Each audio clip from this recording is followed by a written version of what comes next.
নইলে ছেলে পাওয়া দায়। এ কোন জামানা সামনে এলো ভাই, এ কোন জামানা সামনে এলো ভাই।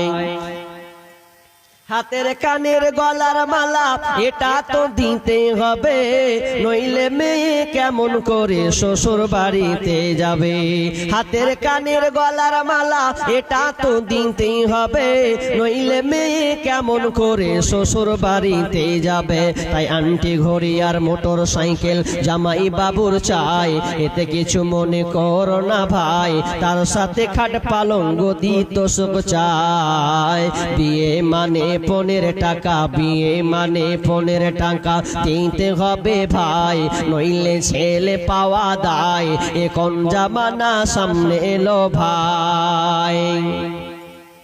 কথা শেষে বাপু বসে চিন্তা করে মনে, হায় আল্লাহ এ কি বিপদ পার হব কেমনে। কথা শেষে বাপু বসে চিন্তা করে মনে, হায় আল্লাহ এ কি বিপদ পার হব কেমনে।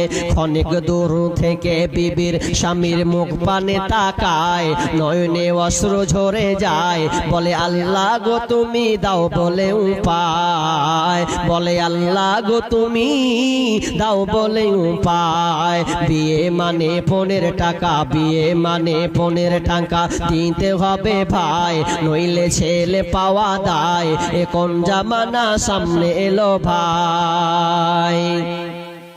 আছে কপালে ভিটে মাটি দাও না বেচে বেটির বিয়ের তরে। এমন ছেলে হয়তো আর পাওয়া যাবে না, এমন ছেলে বেঈমান ছেলে হয়তো আর পাওয়া যাবে না। বেটির বিয়ে হবে না, এ বিয়েতে তুমি নারাজ হয়ো না। বিয়ে মানে 15 টাকা, বিয়ে মানে 15 টাকা দিতে হবে ভাই, নইলে ছেলে পাওয়া দায়। এ কোন জামানা সামনে এলো ভাই। তাই ভিটে মাটি গহনা গাটি যা কিছু জমা ছিল সব কিছু বিক্রি করে আজ বেটির বিয়ে দিল। মেয়ের পিতা হয়ে বাঁচা, মেয়ের পিতা হয়ে বাঁচা এই সমাজেতে দায়, তাদের কষ্টের সেই মানা তো নাই। এ কোন জামানা সামনে এলো ভাই। বিয়ে মানে 15 টাকা, বিয়ে মানে 15 টাকা দিতে হবে ভাই, নইলে ছেলে পাওয়া দায়। এ কোন জামানা সামনে এলো ভাই।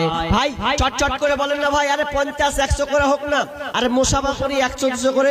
মা বোন আপনারা অনেক দিয়েছেন, শেষ মুহূর্তে 50-100-200 দেনেওয়ালা আপনি দিতেই থাকুন।